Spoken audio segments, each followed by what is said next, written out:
ನೀವು salaried employee ಆಗಿದ್ದು financial year 2025-26ಗೆ ನಿಮ್ಮ ಇನ್ಕಮ್ ಟ್ಯಾಕ್ಸ್ ರಿಟರ್ನ್ ಫೈಲ್ ಮಾಡಬೇಕು ಅಂದರೆ ಈ ವಿಡಿಯೋನ ಕೊನೆ ತನಕ ನೋಡಿ. ಈ ವಿಡಿಯೋದಲ್ಲಿ ಜಸ್ಟ್ ನಿಮ್ಮ ಫಾರ್ಮ್ 16 ಯೂಸ್ ಮಾಡಿಕೊಂಡು ಇನ್ಕಮ್ ಟ್ಯಾಕ್ಸ್ ಪೋರ್ಟಲ್ನಲ್ಲಿ ITR 1ನ ಆನ್ಲೈನ್ ಫೈಲ್ ಮಾಡೋ ಕಂಪ್ಲೀಟ್ ಸ್ಟೆಪ್ ಬೈ ಸ್ಟೆಪ್ ಪ್ರಾಸೆಸ್ನ ನೋಡೋಣ. ರಿಟರ್ನ್ ಫೈಲ್ ಮಾಡುವಾಗ ವೆರಿಫೈ ಮಾಡಬೇಕಾದ ಇಂಪಾರ್ಟೆಂಟ್ ಡೀಟೇಲ್ಸ್ ಮತ್ತು ಅವಾಯ್ಡ್ ಮಾಡಬೇಕಾದ ಕಾಮನ್ ಮಿಸ್ಟೇಕ್ಸ್ನ ಕೂಡ ಕವರ್ ಮಾಡೋಣ. ಇನ್ಕಮ್ ಟ್ಯಾಕ್ಸ್ ಪೋರ್ಟಲ್ನಲ್ಲಿ ಕಂಪ್ಲೀಟ್ ಪ್ರಾಸೆಸ್ನ ಲೈವ್ ಆಗಿ ನೋಡೋಣ. ಸೊ ನಿಮ್ಮ ಸ್ಕ್ರೀನ್ನಲ್ಲಿ ಪ್ರತಿ ಸ್ಟೆಪ್ನ ಫಾಲೋ ಮಾಡ್ಬೋದು ಆ್ಯಂಡ್ ಪ್ರತಿ ಸ್ಟೇಜ್ನಲ್ಲಿ ಏನೆಲ್ಲ ಚೆಕ್ ಮಾಡಬೇಕು ಅಂತ ಕ್ಲಿಯರ್ ಆಗಿ ಅರ್ಥ ಮಾಡ್ಕೊಳ್ಬೋದು. So let's begin.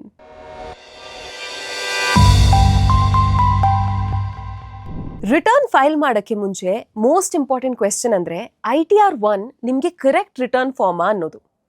ನೀವು ರೆಸಿಡೆಂಟ್ ಇಂಡಿವಿಜುವಲ್ ಆಗಿದ್ದು ಫಿನಾನ್ಷಿಯಲ್ ಇಯರ್ 2025-2026ಗೆ ನಿಮ್ಮ ಟೋಟಲ್ ಇನ್ಕಮ್ 50 ಲ್ಯಾಕ್ವರೆಗೆ ಇದ್ದರೆ ಯೂಶಲಿ ಮೋಸ್ಟ್ ಸ್ಯಾಲರಿ ಟ್ಯಾಕ್ಸ್ ಪೇಯರ್ಸ್ಗೆ ITR 1 ಅಪ್ಲಿಕೇಬಲ್ ಆಗುತ್ತೆ. ಯೂಶಲಿ ನಿಮ್ಮ ಇನ್ಕಮ್ ಸ್ಯಾಲರಿ ಅಥವಾ ಪೆನ್ಷನ್, ಒಂದು ಹೌಸ್ ಪ್ರಾಪರ್ಟಿ ಮತ್ತು ಸೇವಿಂಗ್ಸ್ ಅಕೌಂಟ್ ಇಂಟ್ರೆಸ್ಟ್ ಅಥವಾ ಫಿಕ್ಸ್ ಡೆಪಾಸಿಟ್ ಇಂಟ್ರೆಸ್ಟ್ ಥರದ ಸೋರ್ಸಸ್ ಇಂದ ಬರ್ತಿದ್ರೆ ನೀವು ITR 1 ಫೈಲ್ ಮಾಡ್ಬೋದು. ಇನ್ಕಮ್ ಟ್ಯಾಕ್ಸ್ ಪೋರ್ಟಲ್ ಅಲ್ಲಿ ಡಿಸ್ಪ್ಲೇ ಆಗಿರೋ ಎಲಿಜಿಬಿಲಿಟಿ ಪ್ರಕಾರ ಕೆಲವು specified long term capital gains ಮತ್ತು 5,000 ವರೆಗಿನ ಅಗ್ರಿಕಲ್ಚರಲ್ ಇನ್ಕಮ್ನ ಕೂಡ ITR 1 ಅಡಿಯಲ್ಲಿ ರಿಪೋರ್ಟ್ ಮಾಡ್ಬೋದು. ಆದರೆ ನಿಮಗೆ ಬಿಸ್ನೆಸ್ ಅಥವಾ ಪ್ರೊಫೆಷನ್ ಇಂದ ಇನ್ಕಮ್ ಬರ್ತಿದ್ರೆ ಅಥವಾ ನಿಮ್ಮ ಇನ್ಕಮ್ ITR 1 ಸ್ಕೋಪ್ಗೆ ಹೊರಗಿದ್ರೆ ಬೇರೆ ITR ಫಾರ್ಮ್ನ ಚೂಸ್ ಮಾಡಬೇಕಾಗತ್ತೆ. ಸೊ ರಿಟರ್ನ್ ಫೈಲ್ ಮಾಡೋಕ್ಕೆ ಮುಂಚೆ ನಿಮ್ಮ ಎಲಿಜಿಬಿಲಿಟಿನ ಒಂದ್ಸಲ ಕರೆಕ್ಟ್ ಆಗಿ ವೆರಿಫೈ ಮಾಡ್ಕೊಳ್ಳಿ. ಈಗ ಫೈಲಿಂಗ್ ಪ್ರಾಸೆಸ್ಗೆ ಬೇಕಾಗೋ ಡಾಕ್ಯುಮೆಂಟ್ಸ್ ಯಾವುದು ಅಂತ ನೋಡೋಣ. ಫಸ್ಟ್, ನಿಮ್ಮ ಪ್ಯಾನ್ ಕಾರ್ಡ್, ಆಧಾರ್ ಕಾರ್ಡ್ ಮತ್ತು ಆಧಾರ್ಗೆ ಲಿಂಕ್ ಆಗಿರೋ ಆಕ್ಟಿವ್ ಮೊಬೈಲ್ ನಂಬರ್ ರೆಡಿ ಇದೆ ಅಂತ ಕನ್ಫರ್ಮ್ ಮಾಡ್ಕೊಳ್ಳಿ. ಎಲಿಜಿಬಲ್ ಟ್ಯಾಕ್ಸ್ ರೀಫಂಡ್ ಯಾವುದೇ ಇಶ್ಯೂ ಇಲ್ಲದೆ ಕ್ರೆಡಿಟ್ ಆಗಕ್ಕೆ ನಿಮ್ಮ ಬ್ಯಾಂಕ್ ಅಕೌಂಟ್ ಡೀಟೇಲ್ಸ್ ಕೂಡ ಅಪ್ಡೇಟೆಡ್ ಆಗಿರಬೇಕು. ಇಲ್ಲಿ ಮೋಸ್ಟ್ ಇಂಪಾರ್ಟೆಂಟ್ ಡಾಕ್ಯುಮೆಂಟ್ ಅಂದರೆ ಫಾರ್ಮ್ 16. ಇದನ್ನ ನಿಮ್ಮ ಎಂಪ್ಲಾಯರ್ ಇಶ್ಯೂ ಮಾಡ್ತಾರೆ. ಫಿನಾನ್ಷಿಯಲ್ ಇಯರ್ ಮಧ್ಯದಲ್ಲಿ ನೀವೇನಾದರೂ ಜಾಬ್ ಚೇಂಜ್ ಮಾಡಿದ್ರೆ ಪ್ರತಿ ಎಂಪ್ಲಾಯರ್ ಇಂದ ಸಿಕ್ಕಿರೋ ಫಾರ್ಮ್ 16ನ ರೆಡಿಯಾಗಿ ಇಟ್ಕೊಂಡಿರಿ. ಇದರ ಜೊತೆಗೆ ನಿಮ್ಮ ಫಾರ್ಮ್ 26AS ಮತ್ತೆ ಆನ್ಯುಯಲ್ ಇನ್ಫಾರ್ಮೇಶನ್ ಸ್ಟೇಟ್ಮೆಂಟ್ನ ವೆರಿಫೈ ಮಾಡೋದು ಕೂಡ ತುಂಬಾ ಇಂಪಾರ್ಟೆಂಟ್. ನಿಮಗೆ fix deposit interest, savings account interest ಅಥವಾ ಬೇರೆ ಯಾವುದೇ ಸೋರ್ಸ್ ಇಂದ ಇನ್ಕಮ್ ಬಂದಿದ್ರೆ ಆ ಡೀಟೇಲ್ಸ್ನ ಕೂಡ ರೆಡಿಯಾಗಿ ಇಟ್ಕೊಂಡಿರಿ. ಫಸ್ಟ್, ನಿಮ್ಮ ಬ್ರೌಸರ್ ಅಲ್ಲಿ ಒಫಿಷಿಯಲ್ ಇನ್ಕಮ್ ಟ್ಯಾಕ್ಸ್ ಡಿಪಾರ್ಟ್ಮೆಂಟ್ನ ವೆಬ್ಸೈಟ್ www.incometax.gov.in ಓಪನ್ ಮಾಡಿ. ಈ ಪೋರ್ಟಲ್ ಮೂಲಕ ಕಂಪ್ಲೀಟ್ ITR 1 ಫೈಲಿಂಗ್ ಪ್ರಾಸೆಸ್ನ ಸ್ಟೆಪ್ ಬೈ ಸ್ಟೆಪ್ ಕಂಪ್ಲೀಟ್ ಮಾಡೋಣ. ನೀವು ಪೋರ್ಟಲ್ನ ಫಸ್ಟ್ ಟೈಮ್ ಯೂಸ್ ಮಾಡ್ತಿದ್ರೆ ನಿಮ್ಮ ಪ್ಯಾನ್ ಯೂಸ್ ಮಾಡಿಕೊಂಡು ರಿಜಿಸ್ಟ್ರೇಷನ್ನ ಕಂಪ್ಲೀಟ್ ಮಾಡ್ಕೊಳ್ಳಿ. ಆಲ್ರೆಡಿ ಅಕೌಂಟ್ ಇದ್ರೆ ಜಸ್ಟ್ ಲಾಗಿನ್ ಮಾಡಿ. ಲಾಗಿನ್ ಆದ ನಂತರ ರಿಟರ್ನ್ ಫೈಲ್ ಮಾಡೋ ಮುಂಚೆ 2 ಇಂಪಾರ್ಟೆಂಟ್ ಡಾಕ್ಯುಮೆಂಟ್ಸ್ನ ವೆರಿಫೈ ಮಾಡ್ಕೊಳ್ಳೋಣ. ಫಾರ್ಮ್ 26AS ಮತ್ತೆ AIS. ನಿಮ್ಮ ಇನ್ಕಮ್ ಮತ್ತು TDS ಡೀಟೇಲ್ಸ್ ಗವರ್ಮೆಂಟ್ ರೆಕಾರ್ಡ್ಸ್ನಲ್ಲಿ ಕರೆಕ್ಟ್ ಆಗಿ ರಿಫ್ಲೆಕ್ಟ್ ಆಗಿದೆ ಅಂತ ಎನ್ಶೋರ್ ಮಾಡೋಕ್ಕೆ ಈ ಡಾಕ್ಯುಮೆಂಟ್ಸ್ ನಮಗೆ ಹೆಲ್ಪ್ ಮಾಡುತ್ತೆ. ಫಸ್ಟ್, ಈ ಫೈಲ್ ಮೆನ್ಯೂಗೆ ಹೋಗಿ ವ್ಯೂ ಫಾರ್ಮ್ 26AS ಓಪನ್ ಮಾಡಿ. ಅಸೆಸ್ಮೆಂಟ್ ಇಯರ್ 2026-27 ಸೆಲೆಕ್ಟ್ ಮಾಡಿ ಮತ್ತು ನಿಮ್ಮ ಫಾರ್ಮ್ 26ASನ ಓಪನ್ ಮಾಡ್ಕೊಳ್ಳಿ. ಫಾರ್ಮ್ 26AS ಅಲ್ಲಿ ಫಿನಾನ್ಷಿಯಲ್ ಇಯರ್ ಮಧ್ಯದಲ್ಲಿ ನಿಮ್ಮ ಹೆಸರಲ್ಲಿ ಎಷ್ಟು TDS ಡಿಡಕ್ಟ್ ಆಗಿದೆ ಮತ್ತು ಗವರ್ಮೆಂಟ್ ರೆಕಾರ್ಡ್ಸ್ನಲ್ಲಿ ಎಷ್ಟು ಟ್ಯಾಕ್ಸ್ ರಿಫ್ಲೆಕ್ಟ್ ಆಗಿದೆ ಅಂತ ಚೆಕ್ ಮಾಡ್ಬೋದು. ನಿಮ್ಮ ಸ್ಯಾಲರಿ ಅಥವಾ FD ಇಂಟ್ರೆಸ್ಟ್ ಮೇಲೆ TDS ಡಿಡಕ್ಟ್ ಆಗಿದ್ರೆ ಆ ಎಂಟ್ರೀಸ್ ನಮ್ಗಿಲ್ಲಿ ಕಾಣಿಸುತ್ತೆ. ಈ ಡೀಟೇಲ್ಸ್ನ ಸ್ವಲ್ಪ ಟೈಮ್ ತಗೊಂಡು ಕೇರ್ಫುಲ್ ಆಗಿ ವೆರಿಫೈ ಮಾಡಬೇಕು. ನೆಕ್ಸ್ಟ್, ಹೋಮ್ ಪೇಜ್ಗೆ ರಿಟರ್ನ್ ಆಗಿ AISನ ಓಪನ್ ಮಾಡಿ.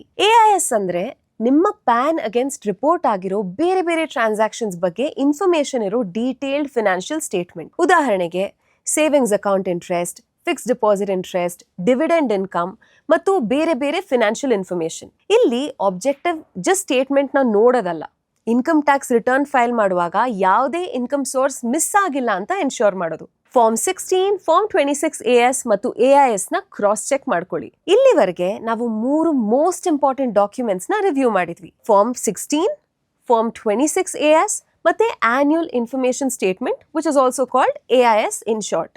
ರಿಟರ್ನ್ ಫೈಲ್ ಮಾಡೋ ಮುಂಚೆ ಈ 3 ಡಾಕ್ಯುಮೆಂಟ್ಸ್ನ ಕೇರ್ಫುಲ್ ಆಗಿ ಕ್ರಾಸ್ ಚೆಕ್ ಮಾಡ್ಕೊಳ್ಳಿ. ನಿಮ್ಮ ಸ್ಯಾಲರಿ ಮತ್ತು TDS ಡೀಟೇಲ್ಸ್ ಫಾರ್ಮ್ 16 ಮತ್ತು ಫಾರ್ಮ್ 26ASನಲ್ಲಿ ಮ್ಯಾಚ್ ಆಗಬೇಕು. ಅದೇ ಥರ ನಿಮಗೆ ಯಾವುದೇ ಇಂಟ್ರೆಸ್ಟ್ ಇನ್ಕಮ್ ಬಂದಿದ್ರೆ ಅದು ನಿಮ್ಮ AISನಲ್ಲಿ ಕೂಡ ರಿಫ್ಲೆಕ್ಟ್ ಆಗಬೇಕು. ಯಾವುದೇ ಮಿಸ್ ಮ್ಯಾಚ್ ಕಾಣಿಸಿದ್ರೆ ಫಸ್ಟ್ ಅದಕ್ಕೆ ರೀಸನ್ ಏನು ಅಂತ ಅರ್ಥ ಮಾಡಿಕೊಂಡು ಆಮೇಲೆ ರಿಟರ್ನ್ ಫೈಲಿಂಗ್ ಪ್ರಾಸೆಸ್ನ ಕಂಟಿನ್ಯೂ ಮಾಡಿ. ಈ ಚಿಕ್ಕ ವೆರಿಫಿಕೇಶನ್ ಸ್ಟೆಪ್ ಅನ್ನೆಸರಿ ನೋಟಿಸಸ್ ಬರೋದು ಅಥವಾ ಲೇಟರ್ ರಿವೈಸ್ ರಿಟರ್ನ್ ಫೈಲ್ ಮಾಡಬೇಕಾಗೋ ಚಾನ್ಸಸ್ನ ತುಂಬಾನೇ ಕಡಿಮೆ ಮಾಡುತ್ತೆ. ರಿಕ್ವೈರ್ಡ್ ಡಾಕ್ಯುಮೆಂಟ್ಸ್ನೆಲ್ಲ ವೆರಿಫೈ ಮಾಡಿದ್ವಿ. ಈಗ ರಿಟರ್ನ್ ಫೈಲ್ ಮಾಡೋಕ್ಕೆ ಶುರು ಮಾಡೋಣ. ಹೋಮ್ ಪೇಜ್ನಲ್ಲಿ ಫೈಲ್ ಯುವರ್ ರಿಟರ್ನ್ ಅಥವಾ ಫೈಲ್ ನೌ ಆಪ್ಷನ್ ಮೇಲೆ ಕ್ಲಿಕ್ ಮಾಡಿ. ನೆಕ್ಸ್ಟ್ ಅಸೆಸ್ಮೆಂಟ್ ಇಯರ್ 2026-27 ಸೆಲೆಕ್ಟ್ ಮಾಡಿ.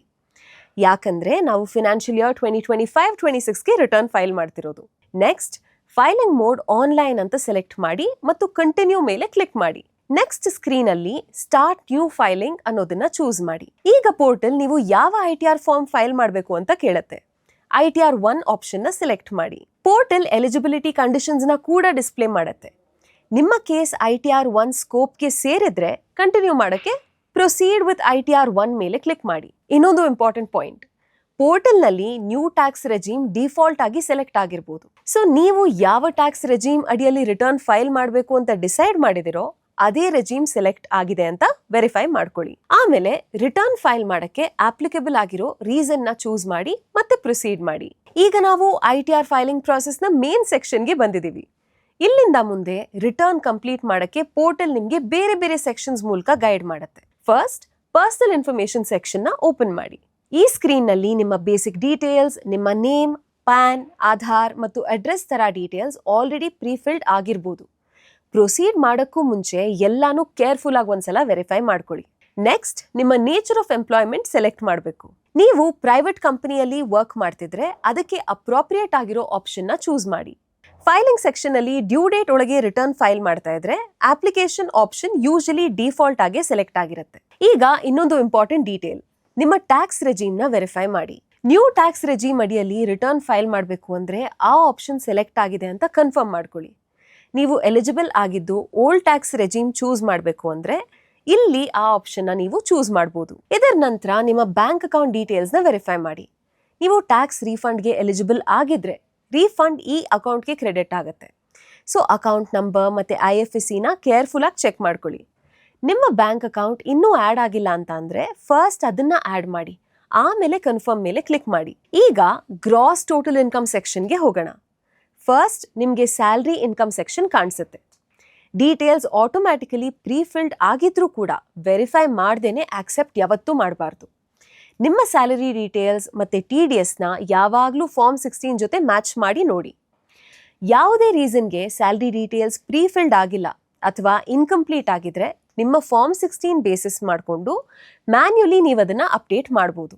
Next income from house property ಬರುತ್ತೆ. ನಿಮಗೆ ಹೌಸ್ ಪ್ರಾಪರ್ಟಿಯಿಂದ ಇನ್ಕಮ್ ಇದ್ರೆ ರೆಲೆವೆಂಟ್ ಡೀಟೇಲ್ಸ್ನ ಇಲ್ಲಿ ಫಿಲ್ ಮಾಡಬೇಕು. ಈ ಸೆಕ್ಷನ್ ನಿಮಗೆ ಅಪ್ಲೈ ಆಗಲ್ಲ ಅಂದ್ರೆ ಸಿಂಪ್ಲಿ ನೆಕ್ಸ್ಟ್ ಸ್ಟೆಪ್ಗೆ ಹೋಗಿ.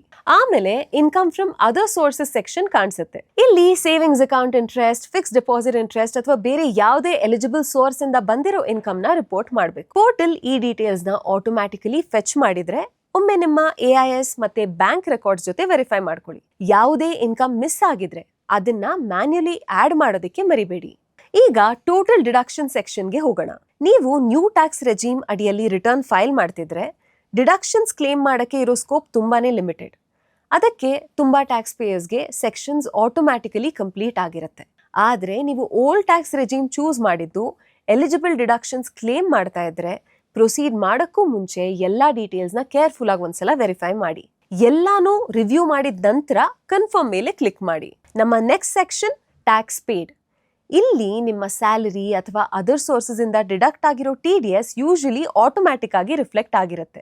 ಆದ್ರೂ ಕೂಡ TDS ಡೀಟೇಲ್ಸ್ ನ ನಿಮ್ಮ ಫಾರ್ಮ್ 26AS ಮತ್ತೆ ಫಾರ್ಮ್ 16 ಜೊತೆ ಒಂದ್ಸಲ ಕ್ರಾಸ್ ಚೆಕ್ ಮಾಡ್ಕೊಳ್ಳಿ.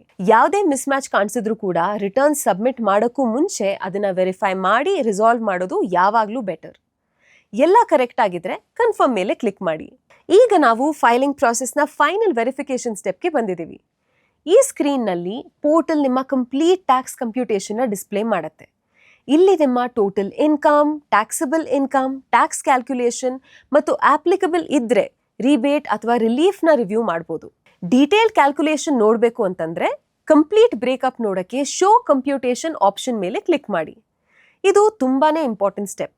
ಯಾಕಂದ್ರೆ ಸಬ್ಮಿಷನ್ಗೆ ಮುಂಚೆ ನಿಮ್ಮ ಕಂಪ್ಲೀಟ್ ರಿಟರ್ನ್ ನ ರಿವ್ಯೂ ಮಾಡಕ್ಕೆ ಇದು ನಿಮಗೆ ಒಂದು ಫೈನಲ್ ಆಪರ್ಚುನಿಟಿನ ಕೊಡುತ್ತೆ. ನಿಮ್ಮ ಇನ್ಕಮ್, ಡಿಡಕ್ಷನ್ಸ್ ಮತ್ತು ಟ್ಯಾಕ್ಸ್ ಪೇಡ್ ಡೀಟೇಲ್ಸ್ ಎಲ್ಲ ಕರೆಕ್ಟ್ ಇದ್ರೆ ಕನ್ಫರ್ಮ್ ಮೇಲೆ ಕ್ಲಿಕ್ ಮಾಡಿ ಮತ್ತು ಫೈನಲ್ ಸಬ್ಮಿಷನ್ಗೆ ಪ್ರೊಸೀಡ್ ಮಾಡಿ. ಈಗ ಪೋರ್ಟಲ್ ನಿಮ್ಮ ರಿಟರ್ನ್ ನ ಫೈನಲ್ ಪ್ರಿವ್ಯೂ ಡಿಸ್ಪ್ಲೇ ಮಾಡುತ್ತೆ. ಎಲ್ಲಾ ಡೀಟೇಲ್ಸ್ನು ಇನ್ನೊಂದ್ಸಲ ರಿವ್ಯೂ ಮಾಡಿ ಮತ್ತೆ ಎಲ್ಲಾನು ಕರೆಕ್ಟ್ ಇದೆ ಅಂತ ಕನ್ಫರ್ಮ್ ಮಾಡ್ಕೊಳ್ಳಿ. ನೀವು ಟ್ಯಾಕ್ಸ್ ರೀಫಂಡ್ಗೆ ಎಲಿಜಿಬಲ್ ಆಗಿದ್ರೆ ರೀಫಂಡ್ ಅಮೌಂಟ್ ಇಲ್ಲಿ ಡಿಸ್ಪ್ಲೇ ಆಗುತ್ತೆ. ಅದೇ ತರ ಯಾವುದೇ ಟ್ಯಾಕ್ಸ್ ಪೇಯಬಲ್ ಇದ್ರೆ ಆ ಇನ್ಫಾರ್ಮೇಶನ್ ಕೂಡ ಈ ಸ್ಕ್ರೀನ್ ನಲ್ಲಿ ನಿಮಗೆ ಕಾಣಿಸುತ್ತೆ. ಎಲ್ಲಾ ಡೀಟೇಲ್ಸ್ ವೆರಿಫೈ ಮಾಡಿದ ಮೇಲೆ ಡಿಕ್ಲರೇಷನ್ ಆಕ್ಸೆಪ್ಟ್ ಮಾಡಿ ಮತ್ತು ನಿಮ್ಮ ರಿಟರ್ನ್ ನ ಸಬ್ಮಿಟ್ ಮಾಡಿ. ರಿಟರ್ನ್ ಸಬ್ಮಿಟ್ ಮಾಡಿದ ಮೇಲೆ ಮೋಸ್ಟ್ ಇಂಪಾರ್ಟೆಂಟ್ ಸ್ಟೆಪ್ ಅಂದ್ರೆ ಈ ವೆರಿಫಿಕೇಶನ್. ಜಸ್ಟ್ ರಿಟರ್ನ್ ಸಬ್ಮಿಟ್ ಮಾಡಿದ್ರೆ ಫೈಲಿಂಗ್ ಪ್ರಾಸೆಸ್ ಕಂಪ್ಲೀಟ್ ಆಗಲ್ಲ. ನಿಮ್ಮ ITR ವೆರಿಫೈ ಆದ್ಮೇಲೆ ಮಾತ್ರ ಸಕ್ಸಸ್ಫುಲಿ ಫೈಲ್ಡ್ ಅಂತ ಕನ್ಸಿಡರ್ ಮಾಡಲಾಗುತ್ತೆ. ಇದನ್ನ ಮಾಡಕ್ಕೆ ಈಸಿಯೆಸ್ಟ್ ವೇ ಅಂದ್ರೆ Aadhaar OTP E verification. OTP enter ಮಾಡಿ ವೆರಿಫೈ ಮಾಡಿದ ಮೇಲೆ ನಿಮ್ಮ ITR ಸಕ್ಸಸ್ಫುಲಿ ಫೈಲ್ ಆಗುತ್ತೆ ಮತ್ತೆ ಅಕ್ನಾಲೆಜ್ಮೆಂಟ್ ಜನರೇಟ್ ಆಗುತ್ತೆ. ಫ್ಯೂಚರ್ ರೆಫರೆನ್ಸ್ಗೆ ಈ ಅಕ್ನಾಲೆಜ್ಮೆಂಟ್ ನ ಡೌನ್ಲೋಡ್ ಅಥವಾ ಸೇವ್ ಮಾಡೋದಕ್ಕೆ ಮರಿಬೇಡಿ. ಫಿನಿಶ್ ಮಾಡೋಕ್ಕೂ ಮುಂಚೆ ಇಲ್ಲೊಂದು ಕ್ವಿಕ್ ಚೆಕ್ ಲಿಸ್ಟ್ ನ ನೋಡೋಣ. ಕರೆಕ್ಟ್ ಅಸೆಸ್ಮೆಂಟ್ ಇಯರ್ ಸೆಲೆಕ್ಟ್ ಮಾಡಿದ್ದೀರಾ? ಫಾರ್ಮ್ 16, ಫಾರ್ಮ್ 26 AS ಮತ್ತೆ AS ನಲ್ಲಿರುವ ಡೀಟೇಲ್ಸ್ ನ ಮ್ಯಾಚ್ ಮಾಡಿದ್ದೀರಾ? ಕರೆಕ್ಟ್ ಟ್ಯಾಕ್ಸ್ ರೆಜಿಮ್ ವೆರಿಫೈ ಮಾಡಿದ್ದೀರಾ?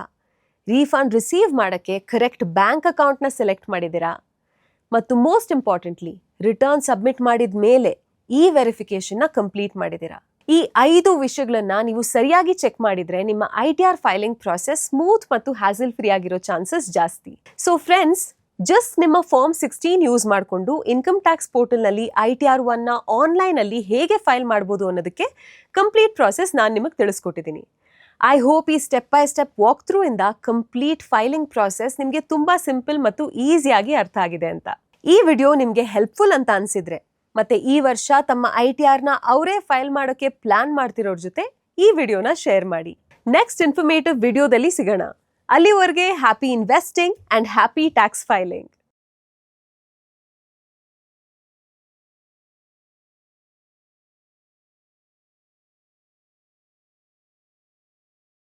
Investment in securities market are subject to market risks. Read all the related documents carefully before investing. Please read the risk disclosure documents carefully before investing in equity shares, derivatives, mutual fund, and or other instruments traded on the stock exchanges.